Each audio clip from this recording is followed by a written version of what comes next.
Welcome to Indus Special. I'm Ejaz Haider. Turkey, a NATO member, and the United States are at a crossroads on the issue of Turkey's deal with Russia to buy Russia's S-400 Triumph anti-access area denial system. Turkey signed the deal in September 2017 to buy the Russian system. The US has so far failed to persuade President Tayyip Erdogan that buying the Russian air defense system would compromise the security of F-35, the most modern fighter in the US arsenal. The standoff has escalated. The Pentagon announced on Monday that it has suspended delivery of equipment related to the F-35, quote, pending an unequivocal Turkish decision to forego delivery of the S-400, unquote. The aircraft is made by Lockheed Martin. If the issue is not resolved, Pentagon's next step could be to remove Turkey from the F-35 program. That, by all counts, would be the most serious crisis in the relationship between the two allies in decades. Meanwhile, the statement by acting U.S. Defense Secretary Patrick Shanahan on Tuesday, in which he said that he expected to resolve the dispute with Turkey, appears to be rather optimistic. Ankara doesn't seem to concede ground to the U.S. on the purchase, saying it is already committed to the buy. Interestingly, Turkish pilots are already getting trained on F-35s. Reuters quoted a senior U.S. State Department official as saying that while the NATO alliance was strong and unified, U.S. tensions with Turkey over its S-400 purchase plans were likely to loom large over a NATO meeting of foreign ministers in Washington this week. We have very serious concerns about its stated plans to proceed with the acquisition of the S-400 missile defense system, and there will be potential consequences within sanctions law and the F-35 program if they continue. Turkey could face sanctions under a U.S. law known as Countering America's Adversaries Through Sanctions Act. The Turkish lira dropped nearly 3% on Tuesday after the U.S. halt of the delivery and sanctions warning. So what exactly is the S-400? The S-400 is precise and it manages to track a very large number of potential targets, including stealth targets. The modular nature of the S-400 ensures that the system can adapt to face the most pressing threats, be set up, fired, and moved within minutes. It can be outfitted with long-range, medium-range, and short-range munitions, depending on the scenario. The S-400 can be equipped with 4 missile types, which range from 40-kilometer to 400-kilometer range. The system is intended to engage manned aircraft and missile threats, including medium-range ballistic missiles. As for the F-35, it was developed by Lockheed Martin. F-35 Lightning II is a family of single-seat, single-engine, all-weather stealth multi-role fighters. The 5th-generation combat aircraft is designed to perform ground attack and air superiority missions. It has 3 main models: the F-35A, which is a conventional takeoff and landing variant, the F-35B, which is a short takeoff and landing STOVL variant, and the F-35C, which is a carrier-based catapult-assisted takeoff but arrested recovery variant. The F-35 descends from the Lockheed Martin X-35, the winning design of the Joint Strike Fighter program. The United States principally funds F-35 development, with additional funding from other NATO members and close U.S. allies, including the United Kingdom, Italy, Australia, Canada, Norway, Denmark, the Netherlands, and Turkey. These funders generally receive subcontracts to manufacture components for the aircraft. For example, Turkey is the sole supplier of several F-35 parts. To discuss the crisis between Turkey and the U.S., we have with us Kaunert, who is a U.S. security expert based in Qatar, Dr. Tankut Oztas, who is a political analyst based in Istanbul, and the Indus correspondent in Moscow, Julia Chapman. Let's begin with you, Julia. What's the situation on the ground? What are the Russians saying about this? Well, the Russian government has actually remained very quiet while this incident has been playing out, this diplomatic tensions between Turkey and the US. But as far as we know, that the shipment of the S-400 missile defense system is meant to be going ahead in July, and Russian officials say there have been no changes to that. Of course, Turkish President Recep Tayyip Erdogan will be in Moscow on Monday, and this is likely to be up for discussion when he meets Russian President Vladimir Putin. But so far, as I say, the Russian government government has been very quiet while this NATO and Turkey situation has been playing out, while the US has effectively issued an ultimatum to Turkey, with US Vice President Mike Pence saying that Turkey needs to choose between its NATO alliance and its insistence on buying this S-400 system. But as you mentioned, Turkey showing absolutely no signs of backing down. Turkey insists that it's going to go ahead with the S-400 purchase because it maintains its right to protect itself, although the US says that the S-400 system is incompatible with the NATO security defenses, and it says that that this purchase will be putting in jeopardy that system that it has in place. And of course, as you say, there are now threats of sanctions. The US says that Turkey may have to be pulled out of the F-35 program altogether. So this is a really big crisis going on as NATO tries to celebrate 70 years of the alliance, which some might suggest would be something that Russian President Vladimir Putin might be looking on with glee. Okay, so do you think that Moscow is quiet, as you put it, because they're looking at how Turkey and the US are going to play this out? Yes, I think that's certainly part of it, but I think Russia believes that Turkey will go ahead with the purchase. They're watching the rhetoric coming out of Ankara as Turkish officials are very insistent that they want to buy the S-400 system. The S-400 is widely considered to be one of the best anti-missile defense systems in the world, and Russia is very confident in that system, and they believe that Turkey has no reason to not go ahead with this purchase. Turkey wants to buy it because it says it has a right to defend itself against its enemies, and the Turkish foreign minister has been coming back against the comments from Mike Pence, saying that the US is trying to jeopardize Turkey's ability to defend itself. So this rhetoric going back and forth is certainly something that will be being watched from the Kremlin, but I believe that Russian President Vladimir Putin is pretty secure in the belief that Turkey will proceed with this purchase. The deal, as you say, was struck in 2017, and it is very far underway. The delivery is supposed to be happening in July, although that hasn't been confirmed, but as we understand, it should be going forward unless Turkey, for some reason, does decide to bow to these demands, this ultimatum from the US. Can you give me a sense of what, this is obviously at this point in time a theoretical question, but if Turkey were to, although Turkey has not given any indication that it's going to back off, but if it did, how do you think Moscow would react to that? Well, I think it's safe to say that Russia wouldn't be very happy about it, indeed, if that did go ahead. But as I say, I think that's very unlikely to happen. I think Turkey seems to be very determined to go ahead with this purchase. But that could certainly strain tensions between Russia and Turkey, who are reasonably close allies. They have frequent visits between them. They've got cooperation in Syria.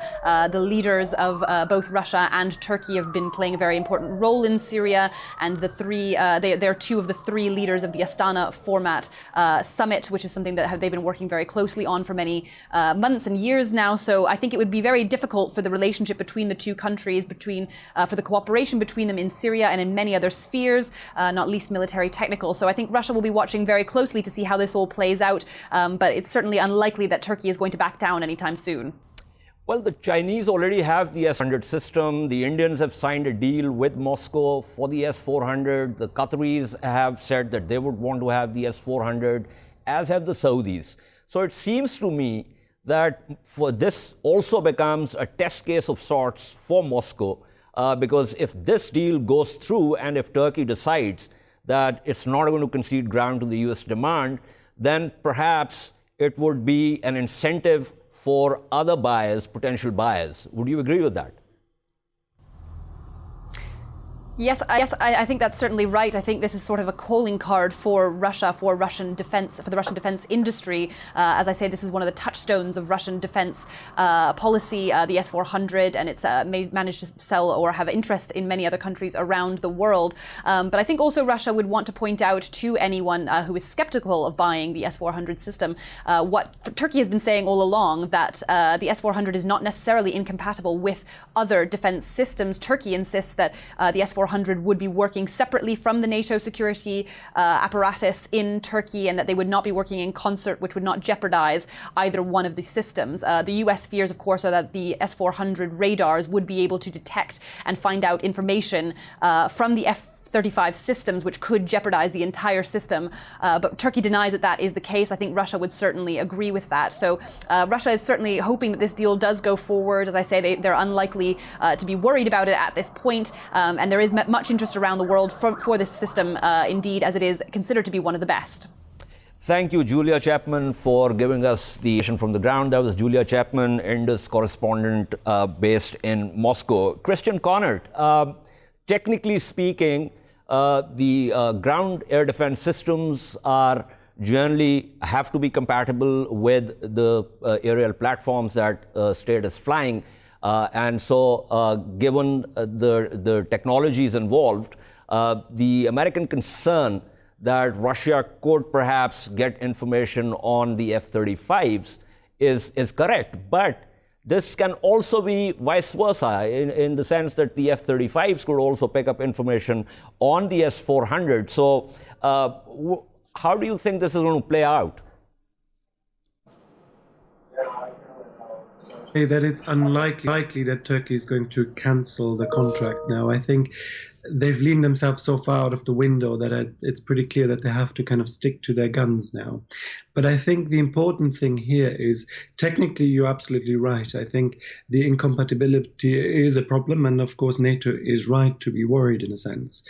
But I think not only are they right to be worried about this specific incident, I think we need to look at the whole geopolitical picture. And the whole geopolitical picture is that Turkey has increasingly been turning away from the West under President Erdogan. It's been a process that has happened over the last 10, 15 years, first by the deterioration in relations with the European Union, then deterioration with its once very close ally Israel, the rejection of the US ground troops in the war against Iran. So there's a litany of different events that have occurred. So this is just, in a sense, the icing on the cake. This is part of a larger geopolitical picture.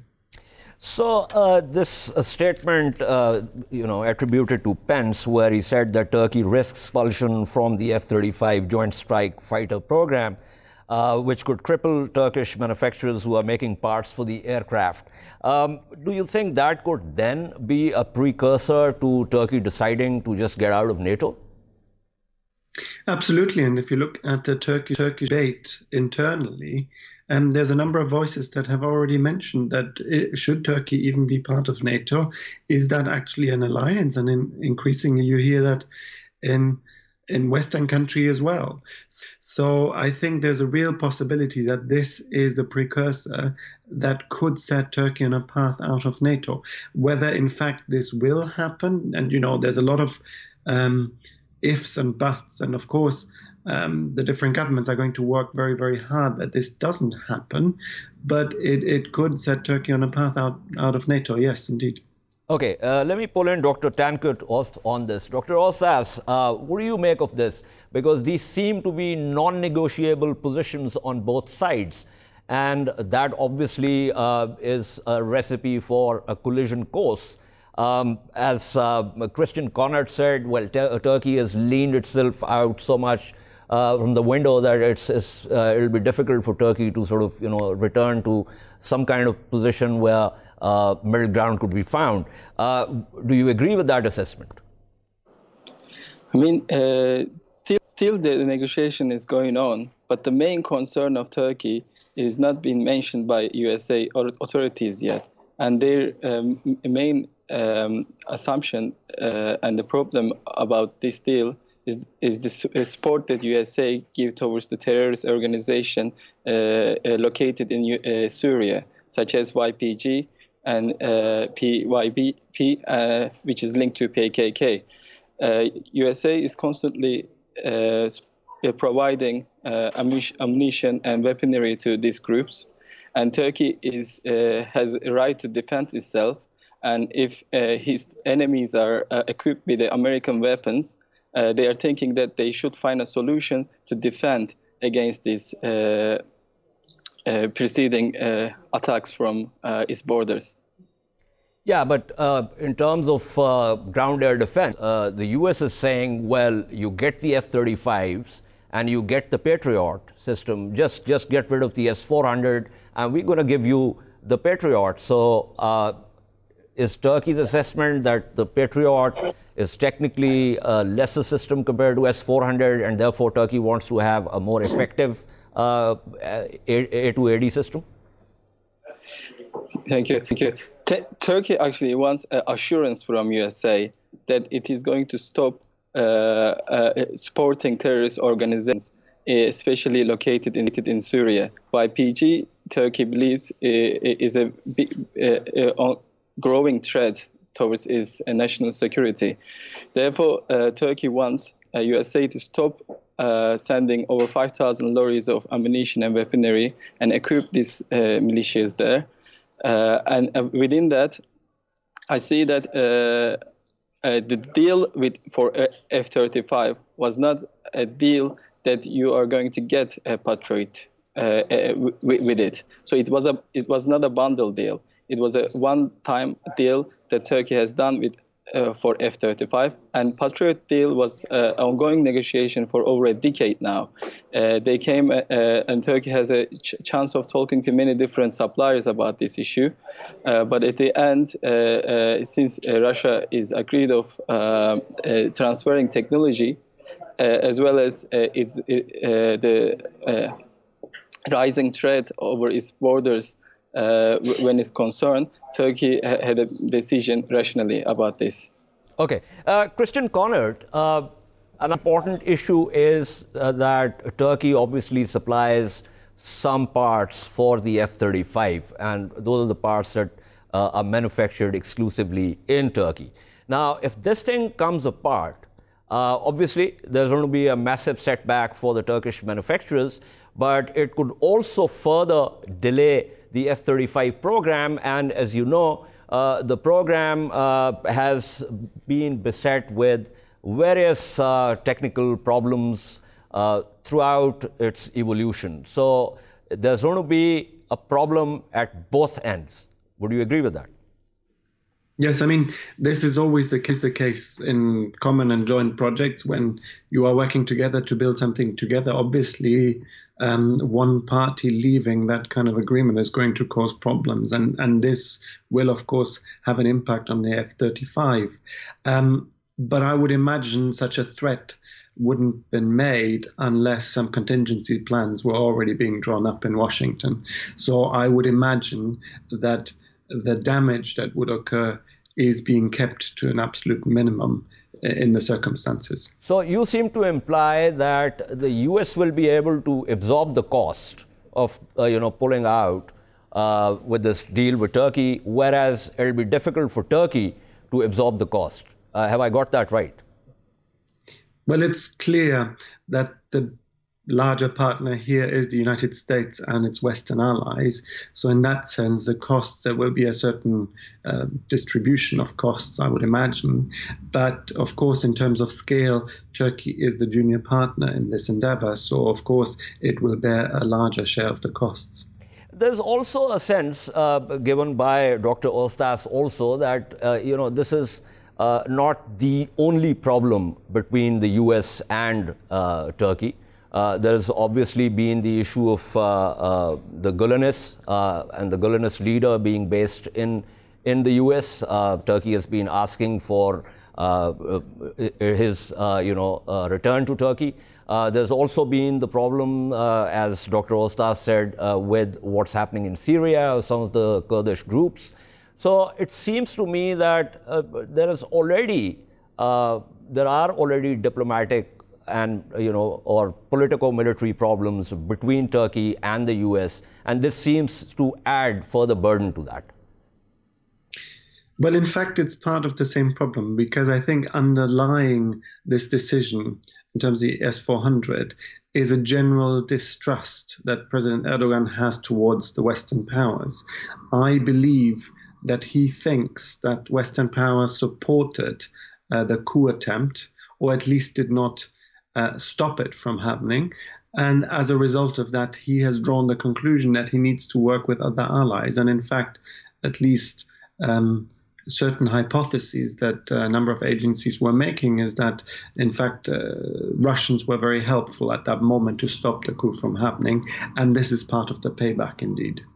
So if Turkey is part of the Joint Strike Fighter program anymore, post this NATO meeting, if then that becomes a precursor for Turkey opting out of NATO, what allies are we talking about? Of course, there's Moscow, but then are we looking at Beijing? What other allies are we looking at for Turkey? Erdogan is going to try and, in a sense, delay that decision to leave NATO as long as he can, because at the moment it's actually quite an advantageous position for him. He is, in a way, closely linked to the Western allies, while at the same time building up alliances with the Russians, with the Chinese, and other kind of partners. So I think he will try to keep that situation going on for as long as he possibly can. Having said that, I think, of course, he's clearly looking towards the Russians, although there are problems. Like the previous speaker was saying, there's American support for the Kurdish, what they call terror organizations in Syria. Well, there's Russian support for them as well. So in that sense, it would not be a frictionless relationship between the Turks and the Russians either. We shouldn't forget that it wasn't so long that they had a big dispute over the shooting down of a plane. So I think, while Turkey will be turning towards Russia and possibly China, we should also be aware that President Erdogan is going to try and mitigate that and balance them against one another as long as he possibly can. Okay. Dr. Oztas, would you agree with Christian Kaunert's observation that while this could come early, laying Turkey off of the Joint Strike Fighter program, it will be perhaps many years before Turkey will want to get out of NATO, because remaining within NATO, despite being not part of the F-35 program, is advantageous for Turkey. Is that assessment correct? Yeah, thank you. I think the question is not shouldn't be focused on whether Turkey should leave or stay within NATO, because NATO partnership does not guarantee, it gives you to bounds you with the terms that you should only buy American weapons. So Turkey also have a chance of buying similar weapons from Italy or France, or other joint missile programs. It's also preparing its own missile system at the same time. But the issue here is whether NATO allies, such as USA, going to stop supporting the terrorist organizations such as YPG and PYD along Turkey's borders. So you've constantly stressed this point. So it seems to me that this is a very sensitive issue for Ankara. Yes, indeed, because when we look at the response from a vice president of Turkey this morning to the vice president of Pence, he said that USA actually should choose whether they going to side with ally or a terrorist organization. So it's a direct message to the United States whether they're going to choose between their best ally or a terrorist organization. Okay, I have to wrap up. So quickly, start with Dr. Oztas and then going to Christian Kaunert. What immediate outcome are we looking at if the positions stay where they are? About 2 months ago, President Trump has said that they're going to pull out from Syria, especially they're going to stop their support for YPG. But this has not happened. I was talking about the immediate outcome of this particular crisis, buying or not buying S-400s, and if you're buying S-400s, then you're not getting the F-35s. So is that going to be the immediate outcome of where the positions are? First of all, as Julia has commented, President Erdogan going to meet with President Trump, and Erdogan is going to meet with President Vladimir Putin, and later, and it is a planned visit by Trump to Turkey in May. and there's a planned visit by Erdogan to Washington. So I think this is going to take another couple of months until the actually delivery has done. Okay. So there's still a possibility that negotiation will go on until the last day. Okay. Christian Kaunert, final word from you. Yes, I mean, the previous speaker, it will happen. I think there will be consequences. I think Turkey will be put on a path that is not necessarily at the heart of NATO anymore. But I also think this is a slow process that is going to take several years, possibly decades, and might happen only after the success of President Erdogan indeed. So it might not be something for the immediate future. Okay, thank you so much, Christian. Dr. Tankut Oztas. We will take a short break, and at the other end of the break, we will discuss India's demonstration of its anti-satellite capability.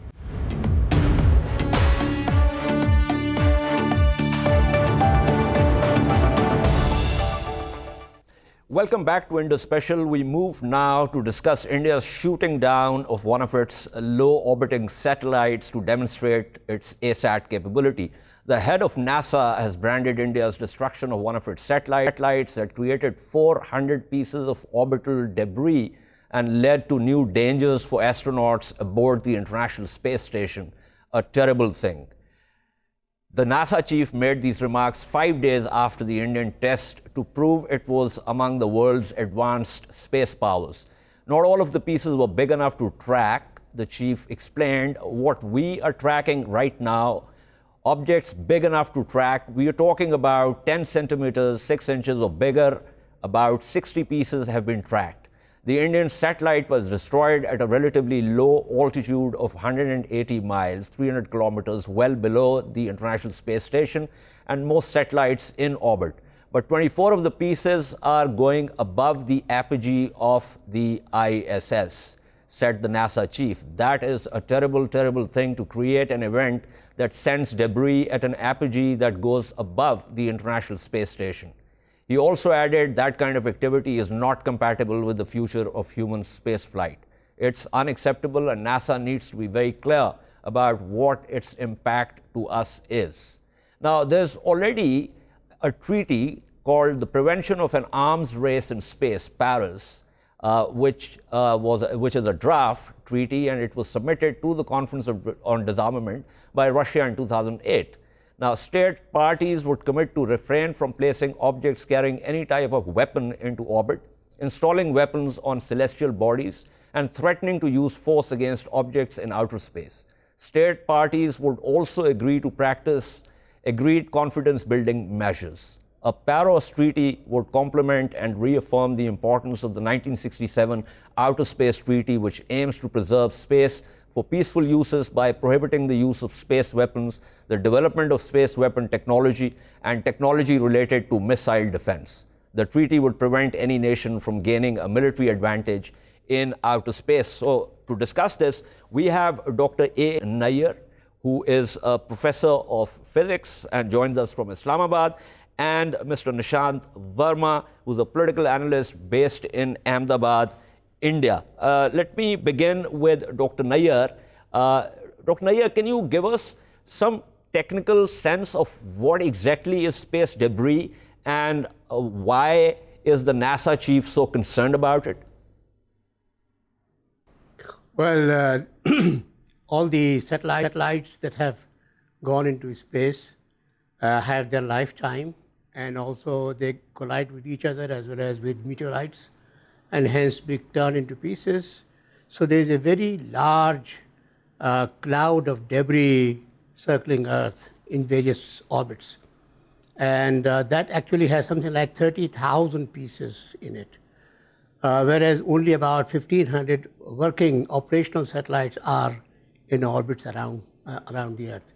So 30,000 pieces are orbiting in about the same region where most of these satellites are, usually in the low orbit. There are some in the high orbits also, but in the lower orbit there are many more.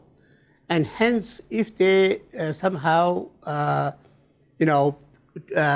collide with another object like another satellite or a space station, since they are usually at high speed, they can cause damage. That is the main concern of that has been expressed by NASA. The thing is that this particular case, because it was hit by a thing called the Indians call it hit-to-kill missile. Therefore, it was with a greater force, and hence it turned into a larger number of smaller objects, as the NASA had said, 400 pieces, 400 or 400 plus pieces, and many of them very small. So very small pieces perhaps will not have that much effect, but some medium-sized pieces, large-sized pieces will certainly have some kind of risk to the space station. So, Dr. Nayyar, if satellites also collide, they collide with each other or they collide with meteors, and there is already a lot of debris in space, then what makes this more significant, the Indian test of its anti-satellite capability or the earlier Chinese test of China's ASAT capability? How is this different? Because it seems to me that once you put satellites in space, they will collide with each other, they will collide with other celestial bodies, and there will be debris.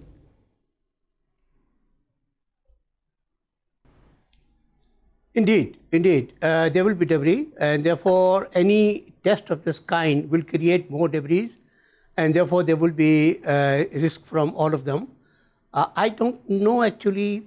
My knowledge is poor about the Chinese test. I don't know when it happened, but I presume it happened within the last 10 years. Yes. And therefore within the lifetime of the space station. I think the concern that NASA has was that some of the pieces that they have tracked cross the orbit of the space station.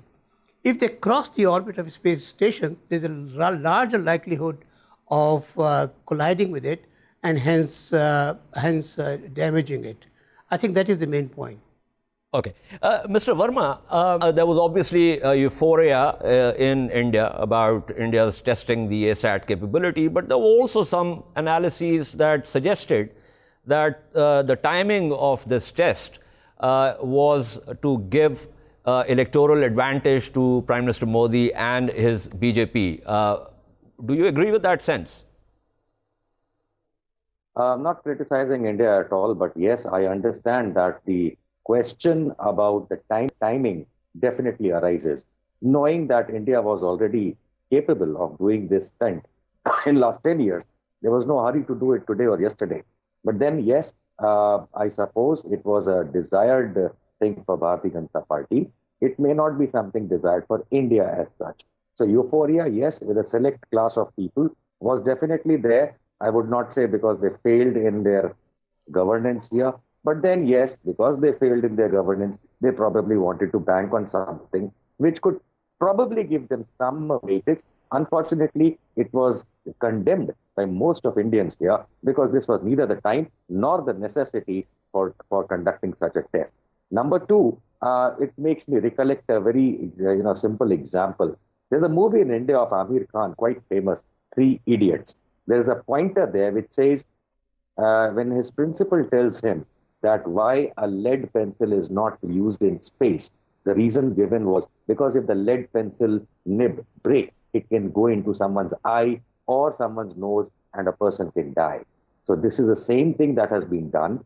Unnecessarily, the debris has been increased, which definitely is harmful for the lower orbit space. And India actually, although being capable of ASAT, was not in requirement. It was even said, I had this opportunity to be on a panel with Mr. Saraswat, who was the then chief of DRDO, who had created this entire ASAT possibility and capability. Now, he himself in 2010 and 11 had said that we are capable, but we do not require, it is not the time, and we don't need to test it. Now, today, in this era of Mr. Modi. Why it has been carried out, especially when the model code of conduct is enforced, can best be answered by DRDO and ISRO. But as India, we did not require to test it. Creating debris in the lower orbit is a crime, and India as such does not conform to such fallacies. Mr. Verma, I agree with you. Some of us who obviously look into these things, we are familiar with the fact that India did have this capability, and it's nothing new. And I also agree with you that India did not really need to test it, because this kind of, puts a lot of burden, not just in terms of space debris, but also in terms of some kind of, capability racing and all that. But I'm more interested in what you said about Mr. Modi's misgovernance.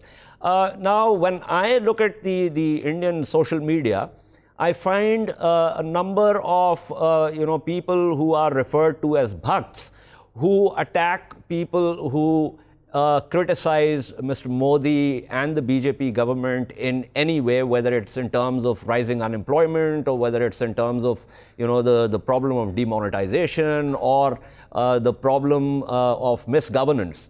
So, do you also get a sense as an Indian and as a patriotic Indian that the space is being shrunk deliberately through these social media attacks and tactics in order for people not to dissent, against Mr. Modi and the BJP? Definitely. Let's understand a simple definition, and I would not want to expand every viewer is intelligent enough to understand. What is the definition of a terrorist? A politician who uses force against civilians for political gain. Now, that force can be of any type. Could be a military force, or could be the force that you are probably hinting to, and I and viewers well understand. So this kind of terrorism by any politician anywhere in the world is unwelcome. And who does he have? He has his soldiers across, would it be social media or maybe anywhere on the ground. Now that you may call a bhakt, or you may term it or coin it in any other manner, in any other language across the globe. So yes, they tried their bit. They tried their bit in order to make sure that Mr. Modi comes in for a second term. And right since 2014, they have been using all their tact of villainous behavior. But then unfortunately, India is smarter than bhakt and people who control bhakt. India will go back to normalcy as soon as you see the results of 2019. Okay, thank you so much. That was Mr. Nishant Verma to us. Dr. Nayyar, I have to wrap up, but quickly, Mr. Verma was also saying that it was a criminal act by India to have actually tested its capability, because it was a known fact that India did have this capability. But my concern here is that if states continue to do this, and if this debris continues to increase, then space does become a weaponized space. Do you agree with that? Space becomes very difficult to maneuver within, and I think this problem is a very well considered problem in the space science fraternity. In fact, NASA has a particular plan to study all the debris and look into the possibility of clearing the debris. Number one, part one of it is to actually understand the magnitude of the debris, and number two is to clear it. Now, that is still some time away. I think it will take another decade or two to get to that. But I think this is actually very concerning to them. The point is that it is still not so dense. There is just always tens or hundreds of kilometers between any two pieces. So it is not as if every flying object will receive hundreds of pieces, no. But then the probability increases as the number of pieces increases. Correct. And the probability of getting hit over there is actually quite expensive. That costs a lot of money. But the point is that if any country that has gone into a missile defense program will have to consider, and actually previously also other countries have also considered this, all those countries which have looked into the, which has gone into the project of anti-ballistic missile systems, have tried to master a technology of hitting incoming missiles in the cruise phase. Correct. And the cruise phase missile hitting is something, this is what India has done at this time. So it actually supplements all the other efforts that India is doing from ballistic missile defense system. And I think since it is a very integral part of it, therefore it had to be done. Just knowing that they can do it is not enough. They had to, and they have actually, in fact, done these experiments at much lower levels of altitude earlier too, from Odisha and so on. So I think this is something that they have been up to, and this was quite expected as well. Okay, thank you so much. That was A.H.Nayyar giving us the technical details in terms of space debris and also why India needed to actually test the capability. This is all for today. From Indus Special, we shall see you tomorrow. Until then, it's goodbye.